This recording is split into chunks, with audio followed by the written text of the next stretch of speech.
देखिए बच्चों, हम पढ़ रहे थे कक्षा 12th की इतिहास की पाठ्य पुस्तक का भाग 3, जिसमें मुख्यतः आधुनिक भारत का इतिहास है। और इसका हम 14वां पाठ पढ़ रहे थे। विभाजन को हम समझ रहे थे और विभाजन भारत और पाकिस्तान का जो हुआ वो पूरा हमने इस अध्याय में कुछ देखा है पिछले कुछ भागों में। तो हमने देखा था कि किस तरह हिंदू मुसलमान एक दूसरे की गर्दन पे सवार थे, किस तरह से सांप्रदायिक दंगे फैले हुए थे, मुस्लिम लीग किस तरह पाकिस्तान की मांग कर रही थी। और प्रत्यक्ष कार्रवाई दिवस जब उन्होंने मनाया, कब मनाया था प्रत्यक्ष कार्रवाई दिवस? तो 16 अगस्त 1946 को। उसके बाद कलकत्ता से दंगे शुरू हुए और पूरे उत्तर भारत में हिंदू मुसलमानों के बीच जबरदस्त दंगे शुरू हो गए थे। कहीं सिख भी पंजाब में इसमें इन दंगों में बहुत बढ़ चढ़ के शामिल थे। तो हमने ये देखा था सब। लेकिन हम देख रहे हैं कि भारत एक बहुत बड़ा देश है, भारत विविधताओं का देश है। और इस समय भी भारत में ऐसी विविधता हमें दिखाई देती है कि उत्तर भारत में जहां हिंदू और मुसलमान लड़ रहे थे, वहीं भारत के कुछ क्षेत्र ऐसे भी थे कि इसी समय हिंदू और मुसलमान बड़े आराम से एक दूसरे से मिलजुल कर रह रहे थे। और बहुत सारी जगह हमें आपसी सद्भाव भी देखने को मिल रहा था। तो हम यही देखेंगे कि जिस दौरान उत्तर भारत में इतने जबरदस्त दंगे फैले हुए थे, उसी समय बहुत सारी जगह शांति थी, हिंदू मुसलमानों के बीच मारकाट नहीं मची हुई थी, वो प्रेम से रह रहे थे और हिंदू और मुसलमान एक दूसरे की मदद भी कर रहे थे। तो ऐसे कुछ अंश हम इस भाग में देखेंगे। तो देखिए बच्चों, शुरू करते हैं क्षेत्रीय विविधताएं। अब तक हमने भारतीय उपमहाद्वीप के उत्तर पश्चिम जो पंजाब का क्षेत्र है उसकी बात कर रहे हैं। उत्तर पश्चिम इलाके से संबंधित लोगों के अनुभवों की चर्चा की है। उस क्षेत्र के लोगों के अनुभवों की चर्चा की है, जो कि इसी अध्याय के पहले भाग में हमने कुछ साक्षात्कार वगैरह भी पढ़े थे कि इन लोगों के कैसे अनुभव थे, कैसे मारकाट मची हुई थी। अब हम भारत के कुछ दूसरे क्षेत्र के लोगों के अनुभव देखेंगे इसी समय के दौरान के। अब देखेंगे कि बंगाल, उत्तर प्रदेश, बिहार, मध्य भारत और दक्कन मतलब दक्षिण भारत में विभाजन किस रूप में सामने आया, उस क्षेत्र में विभाजन के क्या अनुभव रहे और किस रूप में लोग विभाजन को देख रहे थे, ये अब हम समझेंगे इस भाग में। विभाजन का सबसे खूनी और विनाशकारी रूप तो कहां सामने आया था? तो पंजाब में। तो विभाजन का सबसे खूनी और विनाशकारी रूप तो पंजाब में सामने आया था। पंजाब में बहुत ज़्यादा मारकाट मची हुई थी। सबसे ज़्यादा खूनी खेल या सबसे ज़्यादा सांप्रदायिक दंगे कहाँ हुए थे? पंजाब में। उत्तर प्रदेश, बिहार, मध्य प्रदेश और हैदराबाद के बहुत सारे मुस्लिम परिवार 50 और 60 के दशक तक पाकिस्तान में जाकर बसते रहे।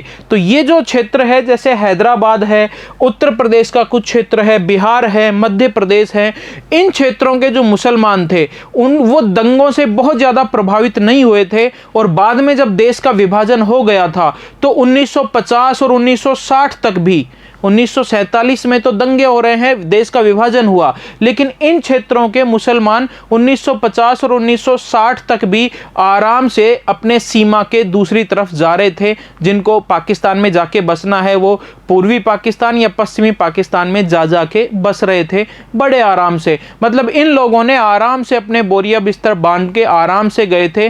दंगों से बहुत ज़्यादा प्रभावित इस क्षेत्र के मुसलमान नहीं हुए थे। लेकिन बहुत सारों ने भारत में ही रहने का फैसला लिया।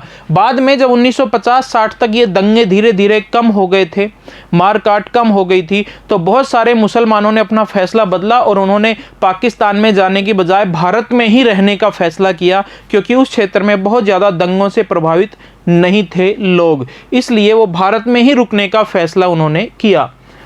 बंगाल में यह पलायन ज़्यादा लंबे समय तक चलता रहा और लोग ढीली ढाली अंतर्राष्ट्रीय सीमा के आर पार आते जाते रहे। बंगाल की बात कर रहे हैं तो बंगाल में यह विभाजन लंबे समय तक चलता रहा। मतलब बाद में भी बंगाल का जब विभाजन हुआ तो आप जानते हैं ना कि बंगाल के 2 विभाजन किए गए थे। जो पूर्वी बंगाल था उसको पूर्वी पाकिस्तान बना दिया गया था, जो आज बांग्लादेश है, अभी हम समझेंगे उसको भी। तो उस पाकिस्तान से, मतलब पूर्वी पाकिस्तान से हिंदुस्तान में लोग आते रहे लंबे समय तक, बाद में आज़ादी के बहुत सालों बाद तक, और इधर से भारत से मुसलमान उस तरफ जाते रहे। एक ढीली ढाली अंतर्राष्ट्रीय सीमा थी, सीमा पर कोई कड़ाई नहीं थी, तो लोग आते जाते रहे, बहुत ज़्यादा दंगे वहाँ पर होते ही नहीं थे। बंगाल में विभाजन से जो पीड़ा उपजी वह उतनी तीखी नहीं थी। मतलब बंगाल में विभाजन से जो पीड़ा उपजी, जो लोग परेशान हुए, जिस तरह लोगों को मारा काटा जा रहा था, वो उतनी तीखी नहीं थी जितनी कि कहाँ थी, पंजाब में। आगे, आखिरकार बंगाली मुसलमानों मतलब हमने देखा था ना पूर्वी पाकिस्तान, हम देखते हैं कि बंगाली मुसलमानों से क्या तात्पर्य है। तो देखिए, दो पाकिस्तान बनाए गए थे, इसे कहेंगे पश्चिमी पाकिस्तान और इसे कहेंगे पूर्वी पाकिस्तान। इस तरफ के मुसलमान यहाँ जा सकते हैं, इस तरफ के मुसलमान उधर जाकर रह सकते हैं। तो इस तरह से दो पाकिस्तान बनाए गए थे, एक है पश्चिमी पाकिस्तान, एक है पूर्वी पाकिस्तान। पंजाब के जो मुसलमान हैं वो यहाँ रहते थे, तो यहाँ हम कह सकते हैं कि पंजाबी मुसलमान इस पाकिस्तान में चले गए, और ये बंगाल के मुसलमान इस तरफ चले गए। तो ये जो पाकिस्तान है, पूर्वी पाकिस्तान, जिसे आजकल बांग्लादेश कहते हैं, यहाँ पर मुख्यतः बंगाली मुसलमान थे। देखिए एक बार आगे समझते हैं इसको। वही कह रहे हैं कि आखिरकार बंगाली मुसलमानों ने, मतलब पूर्वी पाकिस्तान के जो मुसलमान थे उनकी बात हो रही है, तो बंगाली मुसलमानों ने जिन्ना के द्विराष्ट्र सिद्धांत को नकारते हुए पाकिस्तान से अलग होने का फैसला लिया। बाद में जाके जो पूर्वी पाकिस्तान है, उन्होंने जिन्ना के द्विराष्ट्र सिद्धांत को नकार दिया, मना कर दिया कि हम पाकिस्तान से जुड़ के नहीं रहेंगे। और पूर्वी पाकिस्तान के मुसलमानों, मतलब बंगाली मुसलमानों ने क्रांति कर दी, पाकिस्तान से अलग होकर एक देश बनाने की, और फिर जाकर 1971-72 में बांग्लादेश की स्थापना हुई। 1971-72 में क्या होता है कि ये जो पश्चिमी पाकिस्तान है, इससे अलग हो जाता है पूर्वी पाकिस्तान। ये जो बंगाली मुसलमान है पूर्वी पाकिस्तान के, ये जिन्ना के फॉर्मूले को मानने से मना कर देते हैं और इस पाकिस्तान से अलग होने का फैसला करते हैं। क्रांति होती है, इनके बीच युद्ध होते हैं, और उस समय भारत की प्रधानमंत्री थी श्रीमती इंदिरा गांधी। इंदिरा गांधी ने भारत की सेना भेजकर इस वाले पाकिस्तान की मदद की, बंगाली मुसलमानों की मदद की, और इसे पाकिस्तान से अलग कर दिया गया। और ये 1971-72 में क्या बन जाता है, बांग्लादेश। तो एक तरह से 1971-72 में इस पाकिस्तान से अलग होकर एक अलग देश बना, वो कौन सा था, बांग्लादेश। तो आपसे पूछेंगे बांग्लादेश कब अस्तित्व में आया, 1971-72 में।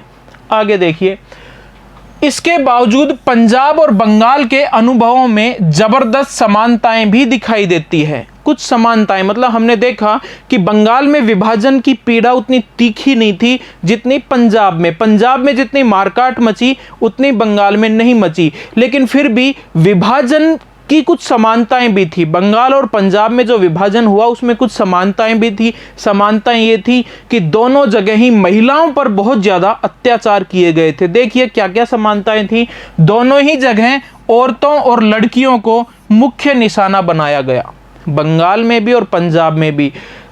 एक समुदाय दूसरे समुदाय की औरतों और लड़कियों को निशाना बनाता था, उनका अपहरण करता था और बलात्कार जैसी घटनाएं होती थी। तो विभाजन की सबसे ज्यादा पीड़ा किसने झेली है, औरतों ने। और क्या है, एक समुदाय की औरतों के अपमान को उसके पूरे समुदाय के अपमान तथा बदले की कार्रवाई के रूप में देखा जाता था।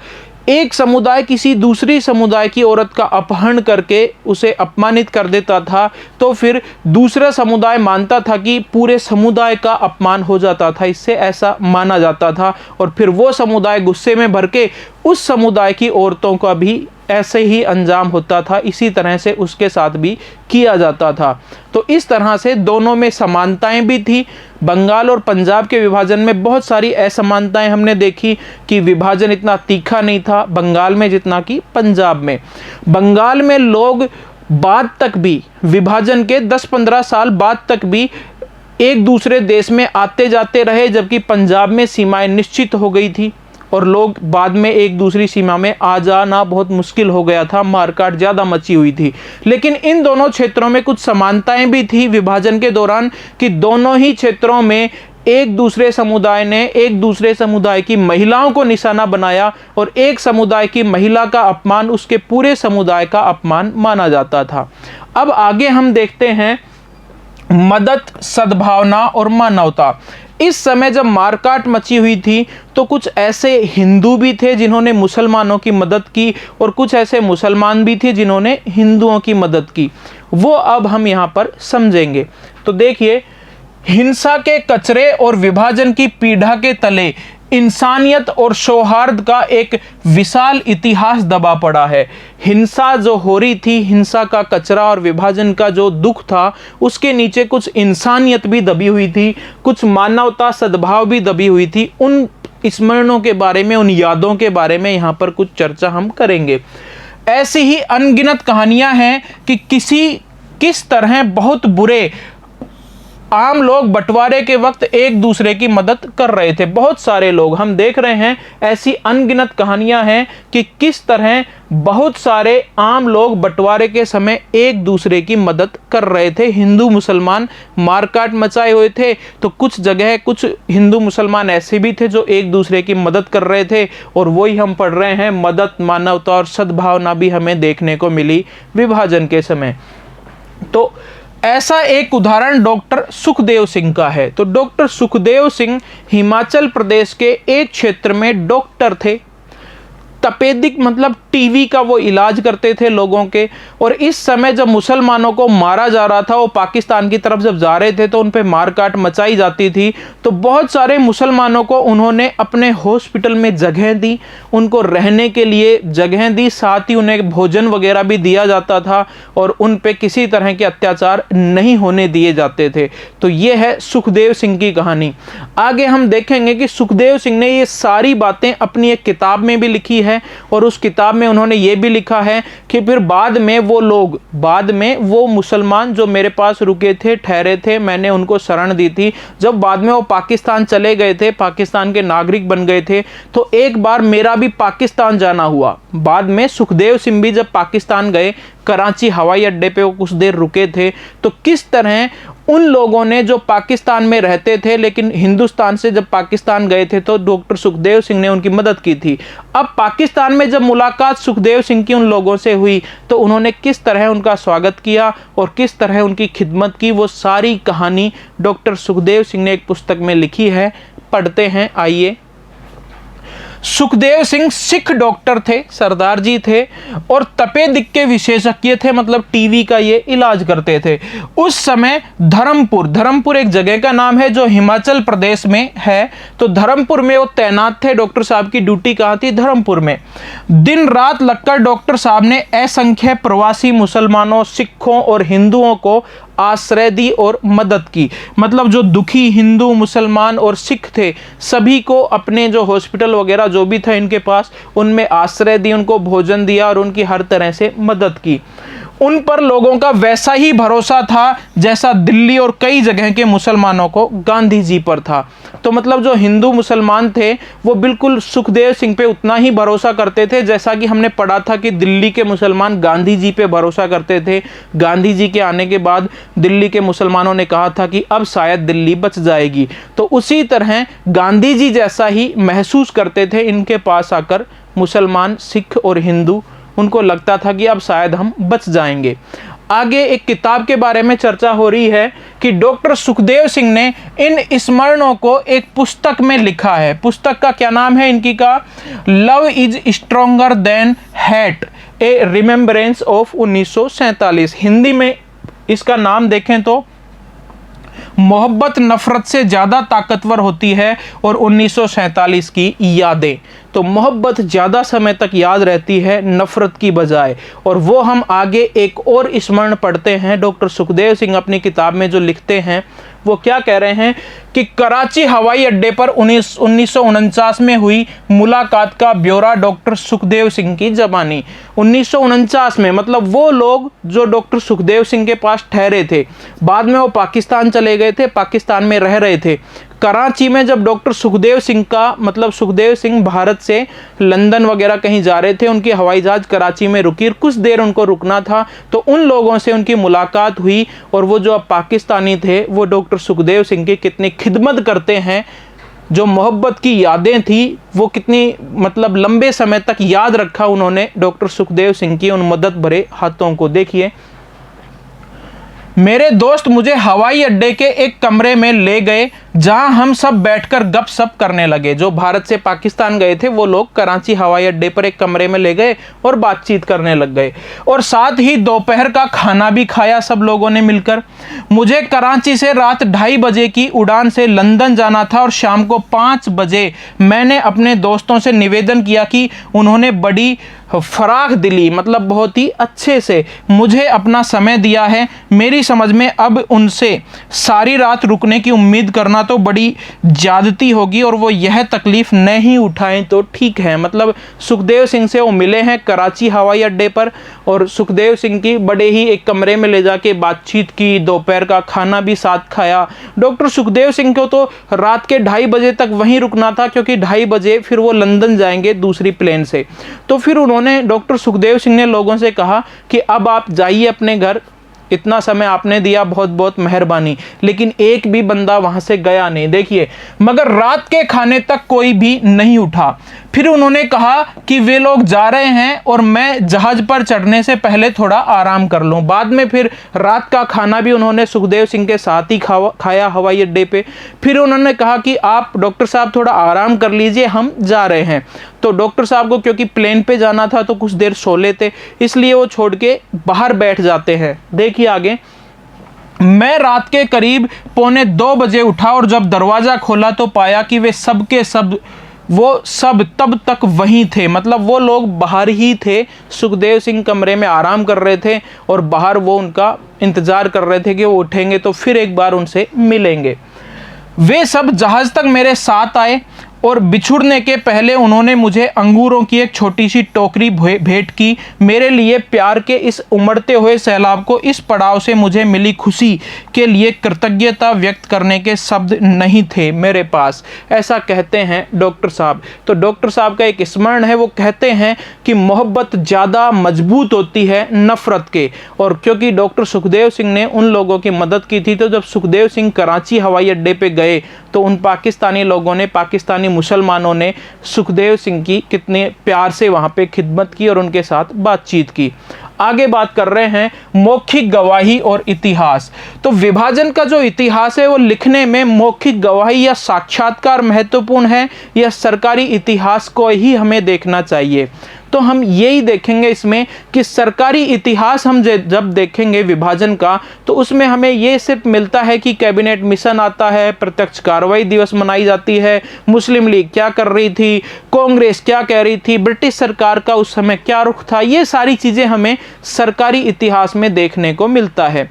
लेकिन इस विभाजन का असर आम लोगों के जीवन पर किस तरह हुआ, महिलाओं ने विभाजन की पीड़ा किस तरह सही, रिश्तेदारों से बिछड़ जाने के बाद लोग कैसा महसूस कर रहे थे, ये सारी चीजें समझने के लिए हमें लोगों के मतलब उनसे पूछना पड़ेगा, उनके साक्षात्कार लेने पड़ेंगे, मौखिक रूप से उनसे पूछकर लिखना पड़ेगा। सरकारी इतिहास में ये सारी चीजें हमें नहीं मिल सकती। तो वही हम देखेंगे कि सरकारी इतिहास और मौखिक गवाही में क्या फर्क है। मौखिक वृत्तांत, संस्मरण, डायरिया और पारिवारिक इतिहास और स्वलिखित ब्यौरे, ये क्या है? ये किसी व्यक्ति के खुद के द्वारा लिखा हुआ इतिहास है कि मौखिक वृत्तांत, कोई व्यक्ति बताए कि विभाजन के दौरान मेरे साथ क्या हुआ। संस्मरण, कोई डायरी में लिख दे अपनी यादों को विभाजन के दौरान की। और पारिवारिक इतिहास की मेरे परिवार में कितने लोग थे, कहाँ रहते थे, दिल्ली में, बाद में हम लाहौर में, यहाँ के पाकिस्तान में चले गए, जो भी लिखे वो सारी चीजें। और स्वलिखित ब्यौरे, खुद के द्वारा कुछ लिखे गए डायरी में शब्द। इन सब से बंटवारे के दौरान आम लोगों की कठिनाइयों व मुसीबतों को समझने में मदद मिलती है। आम लोगों की कठिनाई क्या रही और क्या मुसीबतें उनने सही, ये सब हमें इन चीज़ों से मिलती है। मौखिक गवाही वगैरह से हमें ये सब पता चलता है। सरकारी इतिहास से हमें ये सारी चीज़ें पता नहीं चलती है। उन लोगों के लिए, मतलब जो आम लोग थे, उन लोगों के लिए यह सिर्फ संवैधानिक विभाजन या मुस्लिम लीग, कांग्रेस अथवा औरों की दलगत सियासत का मामला नहीं था। उन आम लोगों को नहीं पता था कि क्या हो रहा है देश में, मुस्लिम लीग क्या चाहती है, कांग्रेस क्या चाहती है, वो लोग कुछ नहीं जानते। बस उन्होंने जो पीड़ा सही इस समय, वो सारी चीज़ें वो अपने स्मरणों में लिखते हैं और मौखिक साक्षात्कार में वो बातें बताते हैं। उनके लिए यह जीवन में अनपेक्षित बदलावों का वक्त था। अनअपेक्षित, जैसा कि उन्होंने कभी सोचा भी नहीं था कि जीवन भर कमाई हुई संपत्ति, जमीन, घर, सब कुछ छोड़ के एक दिन दूसरी जगह जाना पड़ेगा अचानक से, ऐसा सोचा भी नहीं था। और ऐसे अनअपेक्षित बदलावों का समय था बंटवारे का दौरान का समय उनके लिए। तो ऐसा हमें मिलता है मौखिक गवाहियों में। व्यक्तिगत स्मृतियों मौखिक स्रोत की एक खूबी यह है कि उनमें हमें अनुभवों और स्मृतियों को और बारीकी से समझने का मौका मिलता है।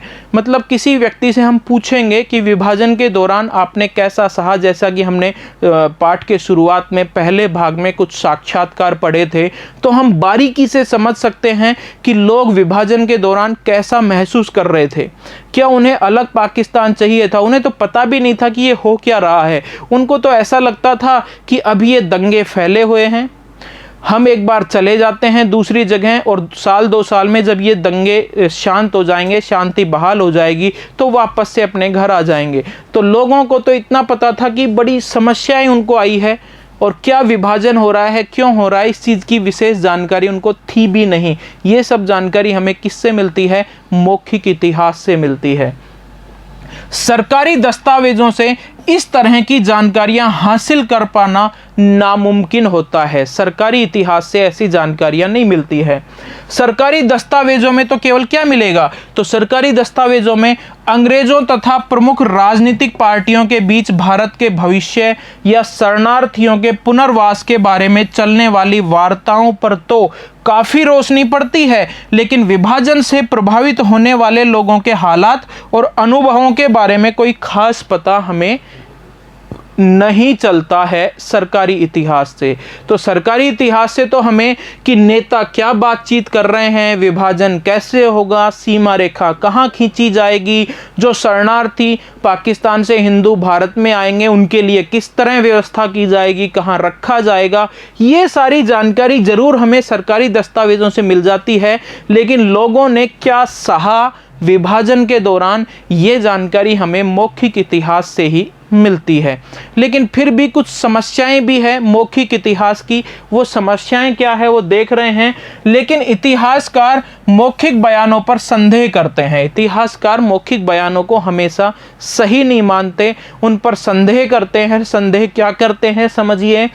वो कहते हैं कि क्या मौखिक बयान देने वाला सभी घटनाओं को सही तरीके से बता पाता है? वो कहते हैं इतिहासकार कि जिसने मौखिक बयान दिए हैं, क्या उसने सभी घटनाओं को अच्छे से बताया है? क्या विभाजन को जब बहुत 10-20 साल हो गए और फिर हम किसी व्यक्ति से पूछे कि विभाजन के समय आपने क्या देखा, क्या सहा, क्या 10-20 साल बाद वो उन चीज़ों को अच्छे से याद रख पाया है? उसकी उम्र क्या थी विभाजन के समय? वो बच्चा तो नहीं था। और दूसरी बात एक ये होती है कि विभाजन के समय अगर किसी महिला के साथ बलात्कार जैसी घटना हुई है, तो क्या अपने साक्षात्कार लेने वाले को उन घटनाओं का सही, बिल्कुल सही घटनाओं की जानकारी वो दे पाएगी कि मेरे साथ किस तरह की घटनाएं हुई? किसी के परिवार को बहुत ज़्यादा अपमानित किया गया, किसी के परिवार के साथ बलात्कार जैसी घटनाएं हुई, तो क्या वो साक्षात्कारकर्ता को पूरी बातें अच्छे से सही तरीके से बता पाएगा? तो इन सब समस्याओं के कारण मौखिक इतिहास पर संदेह व्यक्त करते हैं कौन? इतिहासकार। तो ये हमने देखा कि इतिहासकार मौखिक गवाही के बारे में क्या कहते हैं और सरकारी अभिलेख या सरकारी इतिहास हमें विभाजन की किस प्रकार से जानकारी देते हैं। अब हम देखेंगे आपकी पुस्तक में जो दी हुई है काल रेखा, कुछ समय और उस समय से संबंधित कुछ घटना चक्र कि किस समय कौन सी घटना हुई। तो सबसे पहले दी हुई है 1930। 1930 में मुस्लिम लीग का इलाहाबाद में एक अधिवेशन हुआ, हमने पढ़ा था अपने अध्याय के दौरान। और उस मुस्लिम लीग के अधिवेशन जो इलाहाबाद में हुआ, उसके अध्यक्ष थे मोहम्मद इकबाल, उर्दू कवि मोहम्मद इकबाल, जिन्होंने एक गीत रचा था या लिखा था या गाया था, सारे जहां से अच्छा हिंदुस्तान हमारा। तो ये जो गीत है ये किसकी रचना है? मोहम्मद इकबाल। और इन्होंने 1930 में सबसे पहले ये शब्द कहे थे कि उत्तर पश्चिम में मुसलमानों के लिए एक अलग से राज्य होना चाहिए। तो ये बात सबसे पहले किसने कही? मोहम्मद इकबाल, जो उर्दू कवि थी 1930 में उन्होंने। तो 1930 में प्रसिद्ध उर्दू कवि मोहम्मद इकबाल ने एकीकृत ढीले ढाले भारतीय संघ के भीतर उत्तर पश्चिम में भारतीय मुस्लिम राज्य की जरूरत का विचार पेश कर दिया था। सबसे पहले किसने? मोहम्मद इकबाल। अगली बात है 1933 और 1935 में कैम्ब्रिज विश्वविद्यालय में पढ़ने वाले एक मुस्लिम छात्र जिसका नाम था चौधरी रहमत अली, उसके द्वारा सबसे पहले पाकिस्तान शब्द का इस्तेमाल किया गया था। तो याद रहे, पाकिस्तान शब्द सबसे पहले किसने इस्तेमाल किया? चौधरी रहमत अली। तो कैम्ब्रिज विश्वविद्यालय है इंग्लैंड में, वहां पे कैम्ब्रिज में पढ़ने वाले पंजाबी मुसलमान युवक चौधरी रहमत अली ने पाकिस्तान या पाकिस्तान नाम पेश किया था। तो उसने कहा था कि मुसलमानों के लिए एक अलग देश होना चाहिए। कौन सा होना चाहिए? पैसे पंजाब बना दिया, कैसे कश्मीर बना दिया, बलूचिस्तान इस्तान से बलूचिस्तान बना दिया। तो इस तरह से एक अलग क्षेत्र, सिंध, कश्मीर, सिंध, पंजाब और बलूचिस्तान, इन क्षेत्रों को मिलाकर एक अलग देश बनाओ और उसका नाम क्या होगा? पाकिस्तान। ये शब्द सबसे पहले किसने दिया? पाकिस्तान शब्द का इस्तेमाल सबसे पहले किसने किया? छात्र चौधरी रहमत अली ने 1933 और 1935 में। आगे है 1937 से 39 में क्या होता है? ब्रिटिश भारत के 11 प्रांतों में चुनाव होते हैं और 11 में से 7 प्रांतों में कांग्रेस सत्ता में आ जाती है। कांग्रेस के मंत्रिमंडल सत्ता में आए। तो भारत में 1935 के अधिनियम के आधार पर 1937 में 11 प्रांतों में चुनाव हुए, जिसमें कांग्रेस ने जबरदस्त सफलता प्राप्त की और मुस्लिम लीग को सफलता नहीं मिल पाई थी। और इस तरह 7 प्रांतों में, 11 प्रांत में चुनाव हुए थे, 7 में किसकी सरकार बनी? कांग्रेस की। 1940 बहुत इंपॉर्टेंट है, याद रखना। मुस्लिम लीग का लाहौर में एक अधिवेशन होता है और इस अधिवेशन में एक प्रस्ताव पेश किया गया था। उस प्रस्ताव का नाम है पाकिस्तान प्रस्ताव। हालांकि जो प्रस्ताव पेश किया गया उसमें कहीं भी पाकिस्तान शब्द का जिक्र नहीं था। तो देखिए, मुसलमानों के लिए एक अलग प्रांत होना चाहिए, ऐसा प्रस्ताव मुस्लिम लीग के किस अधिवेशन में पेश किया गया? 1940 के लाहौर अधिवेशन में। यह भी आपको याद रखना है। तो 1940 लाहौर में मुस्लिम लीग मुस्लिम बहुल इलाकों के लिए कुछ हद तक स्वायत्तता की मांग करते हुए प्रस्ताव पेश करती है। मुस्लिम बहुल जो क्षेत्र है, जहां पर मुसलमानों की जनसंख्या ज्यादा है, उन क्षेत्रों को कुछ स्वायत्तता दी जाए। पूरी तरह अलग देश की मांग नहीं की है, कुछ स्वायत्तता दी जाए, कुछ अधिकार दिए जाए और इस तरह से मुस्लिम बहुल क्षेत्रों को मिलाकर एक अलग प्रांत बना दिया जाए। इसी को कहते हैं पाकिस्तान प्रस्ताव। और ये मुस्लिम लीग के 1940 के लाहौर अधिवेशन की बात हम कर रहे हैं। 1946 में प्रांतों में चुनाव संपन्न हुए। सामान्य निर्वाचन क्षेत्रों में कांग्रेस को और मुस्लिम सीटों पर मुस्लिम लीग को शानदार कामयाबी मिली। आपको पता है ना कि 1937 में जब मुस्लिम लीग हार गई थी चुनाव में, कांग्रेस के बराबर सीटें नहीं ले पाई थी, तो फिर मुस्लिम लीग ने अपनी सामाजिक संबंध या सामाजिक आधार बनाने की कोशिशें दोहरी कर दी थी, डबल कर दी थी। और मुस्लिम लीग ने मुसलमानों से संबंध बनाए अच्छे, और फिर बाद में मुसलमानों ने मुस्लिम लीग को चुन लिया। मुस्लिम जो सीटें थी वहां पर मुस्लिम लीग जबरदस्त तरीके से जीत कर आई और इन चुनावों में सामान्य सीटों पर कांग्रेस और मुस्लिम सीटों पर मुस्लिम लीग ने अपनी सीटें अच्छी प्राप्त की थी। इसका मतलब इस समय भारत में सांप्रदायिक ध्रुवीकरण हो चुका था। भारत के मुसलमान मुस्लिम लीग की तरफ और भारत के हिंदू कांग्रेस की तरफ झुक चुके थे। आगे देखें, मार्च से जून 1946 में ब्रिटिश कैबिनेट अपना 3 सदस्यीय मिशन दिल्ली भेजता है। आपको पता है ना, कैबिनेट मिशन योजना कब आई थी? 1946 में। उसने कह दिया था कि अलग देश नहीं दिया जाएगा, देश का विभाजन नहीं होगा। 3 समूहों में देश को बांटा गया था, लेकिन मुस्लिम लीग ने और कांग्रेस ने दोनों ने ही इन प्रस्तावों को अस्वीकार कर दिया था। अगस्त 1946 में मुस्लिम लीग नारा देती है कि पहले बांटो फिर छोड़ो और कहती है कि लड़कर लेंगे पाकिस्तान। वही बात है कि मुस्लिम लीग पाकिस्तान की स्थापना के लिए प्रत्यक्ष कार्यवाही के पक्ष में फैसला लेती है और ये प्रत्यक्ष कार्यवाही दिवस कब मनाया गया था? 16 अगस्त 1946 को। लड़कर लेंगे पाकिस्तान और डायरेक्ट एक्शन दिवस, प्रत्यक्ष कार्यवाही दिवस मनाया गया मुस्लिम लीग के द्वारा और पूरे भारत में दंगे फैल गए। हिंदू मुसलमानों के बीच मारकाट मचनी शुरू हो गई थी। कलकत्ता में हिंदू, सिखों और मुसलमानों के बीच हिंसा फूट पड़ी और कई दिन चलने वाली इस हिंसा में हजारों लोग मारे गए थे। उसके बाद है मार्च 1947 में कांग्रेस हाईकमान, कांग्रेस के मुख्य नेताओं ने फैसला लिया। क्या फैसला लिया?